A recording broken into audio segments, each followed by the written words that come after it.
history of the music video can be traced back all the way to the late 19th century, when human beings combined their love for sound and vision into one convenient package. The art form has shaped modern culture in so many ways, and plenty of artists' careers have been elevated by their performances in these videos. However, sometimes audiences are left not in awe, but rather in a state of confusion.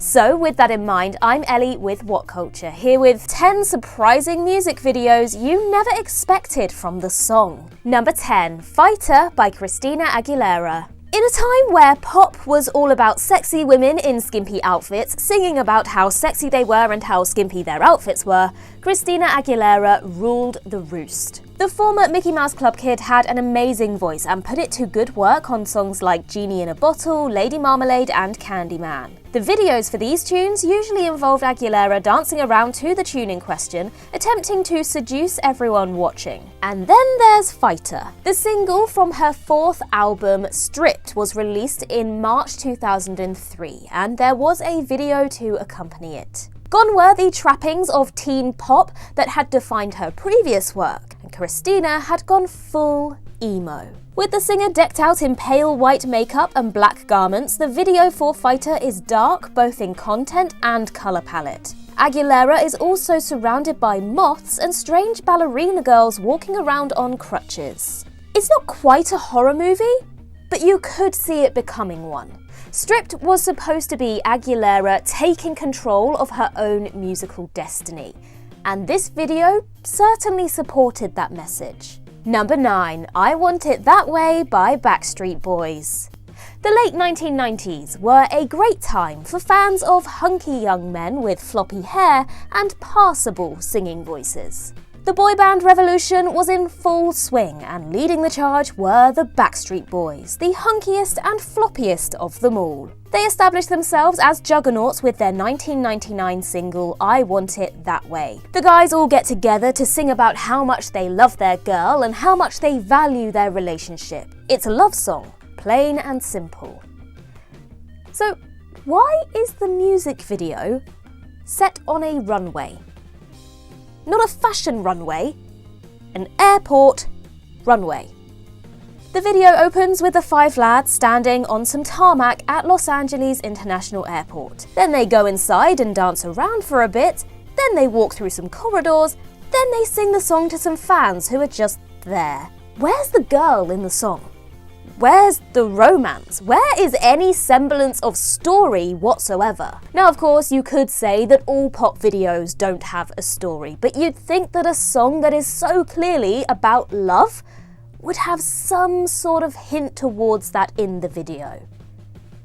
I mean, maybe the band just wanted free plane tickets. I really don't know. Number 8, Conversation 16 by The National. From their first studio album in 2001 to their more recent collaborations with artists such as Taylor Swift, The National have flown the flag for the indie rock genre and have established themselves as some of the finest crafters of songs for the modern age. For their 5th album, High Violet, the band released a number of singles, including one entitled Conversation 16. On it, lead singer Matt Berninger muses over the troubled state of a family and wonders out loud whether he is a good person. It's all pretty intense stuff, which you would completely miss if you watch the video without the sound on. For this creative endeavour, the band secured the services of actors Kristen Schaal and John Slattery. Schaal plays a bored, childlike version of the US president, while Slattery is the Secret Service agent who is actually in love with her.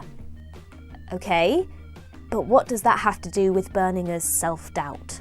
I mean, don't get me wrong, the video is funny, and those 2 big names clearly bring the good stuff. But that doesn't mean that we weren't all just a little bit confused when we first saw it. Number 7, Pumping on Your Stereo by Supergrass.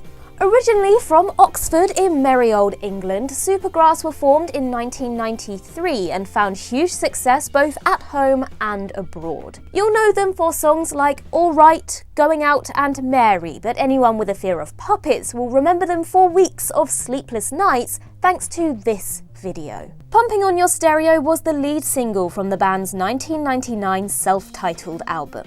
When it came to the video for the track, the band sought the services of director and producer Garth Jennings and Nick Goldsmith, better known as Hammer and Tongs. The duo went all out when it came to weirdness in this film, popping the band's heads on top of horrible puppet-type things with grossly elongated limbs. There's also a felt guitar with a mouth that is a pure therapy starter. Now, you don't need to be told that the song itself is not about giant puppets. No song is about giant puppets. Or at least, they shouldn't be.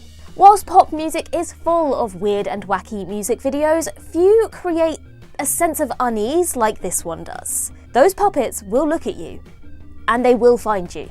Number 6, Trying Not to Love You by Nickelback. As you would expect from the band that gave us Someday and Gotta Be Somebody, Nickelback aren't immune to a bit of schmaltz every now and then. One of the most vomit-inducingly sincere tracks on their 2011 album Here and Now is Trying Not to Love You, the story of a man desperately trying to move on from a past relationship. It's pretty by the numbers, but it's enjoyable in an earnest kind of way. That is, until you watch the god-awful music video. Set in a coffee shop, the video features a barista called Bud attempting to win the affections of a female customer with latte foam art. Bud is played by Seinfeld's Jason Alexander, and Brooke Burns from Baywatch is his love interest. They both deserved better. The video is cheesy, cheap-looking, and painfully unfunny. It takes a song about what seems to be a pretty intense heartbreak and turns it into the soundtrack for a low-effort goofball comedy. Look, the song's not amazing or anything, but it was certainly done dirty by this poor attempt at a music video. It makes the one for Photograph look like Gone with the Wind. Number 5, NUMB by U2. U2 have never really come across as a band who want to push the boat out. In fact, they seem like the kind of people who would keep the boat securely moored at the harbour, attach some giant LED lights to it, and then charge people hundreds of dollars to come and view it.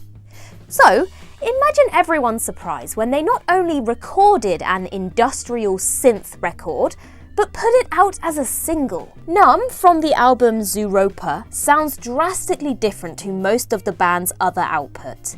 Even Bono gets shoved away from the microphone, making space for guitarist The Edge to deliver a low, monotonous set of dystopian lyrics. And if that doesn't seem weird enough, then watch the video. It's mental. The Edge is sat staring right down the camera lens the entire time. Whilst he's there, minding his own business, a variety of odd things happen to him. He gets cigarette smoke blown in his face, some women start licking him, the rest of the band wrap rope around his face and then push him over. What does it mean? Who cares? It's just a really fascinating viewing experience, but also one that makes you feel slightly uncomfortable. Number 4, Steal My Girl by One Direction. You don't need to be a seasoned analyzer of literature to understand what One Direction are singing about in their 2014 song Steal My Girl. It's about how jealous they feel about other men advancing on their ladies and what they're going to do to stop it from happening. Easy peasy, job done. Trying to figure out what the hell is going on in the music video? Well, now that's a much harder task. It opens on our 5 heroes emerging from a metal trailer in the middle of a desert. They're then confronted by Danny DeVito. What's he doing there? Are the gang about to turn up and assault Louis Tomlinson? Well, what actually transpires is even weirder than that. DeVito, playing the video's director, says that the group need to lose their inhibitions in order to create real art. And how does he suggest they do that? By fighting some sumo wrestlers, playing around with a chimpanzee, and wearing some potentially problematic traditional African dress. When it all comes together, the video is a nice slice of off-the-wall fun. The only disappointing thing about it is that the song kinda sucks. Number 3, Forget Me by Lewis Capaldi. Everybody's favourite foul-mouthed Scotsman Lewis Capaldi put out his song Forget Me in September 2022. It's a tragic tale about how Lewis would rather live in a world where his former lover still felt that hatred towards him rather than forget him and move on. So some pretty harrowing emotions there. Although, if the video is anything to go by, Lewis actually isn't troubled by all that inner turmoil. The promotional film for Forget Me features the singer in his tighty-whities lounging around in a pool with a look on his face that screams, "Do I care?" He pretends to play the trumpet, he gawks at the pretty ladies walking past him, he even has time for a quick shower. So is this a clever commentary on how a person can appear absolutely fine on the outside and be really struggling on the inside? Probably not. It was actually a parody of Club Tropicana by Wham, with Capaldi's rendition looking almost identical to George Michael and Andrew Ridgeley's original. Number 2. Kids by MGMT. Creepy muffled talking. Huge billowing flames on screen. A creepy quote from Mark Twain written in a really scary font. Yep, that seems like a good way to open a video for an indie bop. MGMT's Kids was released in 2008 and quickly established itself as a summer sing-along sensation, despite the fact that it was released in October. In 2009, the song got a proper music video about 18 months after a fan uploaded a lip-synced version to YouTube. Now, while that video was pretty low budget, at least it wasn't utterly terrifying. After the scary fire and Mark Twain stuff is out of the way, the camera reveals a young child sat in a crib. Nothing wrong with that, until some of the scariest monsters ever committed to film show up. Seriously, these guys are horrible to look at. No wonder the kids crying. Most grown adults would cry if they saw these things creeping up behind them. So the video is supposed to be a comment on how unattentive the kid's mother is, how she doesn't notice all these things tormenting her child even though they're in plain sight. But did they really need to give us all nightmares just to make this point? Number 1. Turn Down for What by DJ Snake and Lil Jon. If you've been in a nightclub at any point since 2013, then the chances are that you have been subjected to the ear-shredding sound of DJ Snake and Lil Jon's Turn Down for What. A bouncy club track with a monstrous drop, this song hit number 4 in the US Billboard charts and has endured in the hearts and minds of many a drunk person attempting to dance ever since. So you'd assume that the video for a song like this would be pretty standard. Maybe 2 men in a dark room dancing with some ladies, drinking alcohol and the likes. And you would be wrong. The video for the song starts on a rooftop where a young man is subtly convulsing. Then, when the beat drops, he goes berserk, belly flopping through into the room of a frightened young woman. He starts humping her TV, whilst the woman attempts to stop him. She then gets caught up in the madness and the whole thing continues to get wackier right up until the end. This is a video that kind of has to be seen to be believed, but for the love of all that is holy, do not watch it in public. People will think less of you. And that concludes our list. If you can think of any other strange music videos, then do let us know in the comments below. And while you're there, don't forget to like and subscribe and tap that notification bell. Also, head over to Twitter and follow us there. And I can be found across various social medias just by searching Ellie Littlechild. I've been Ellie with What Culture. I hope you have a magical day, and I'll see you real soon.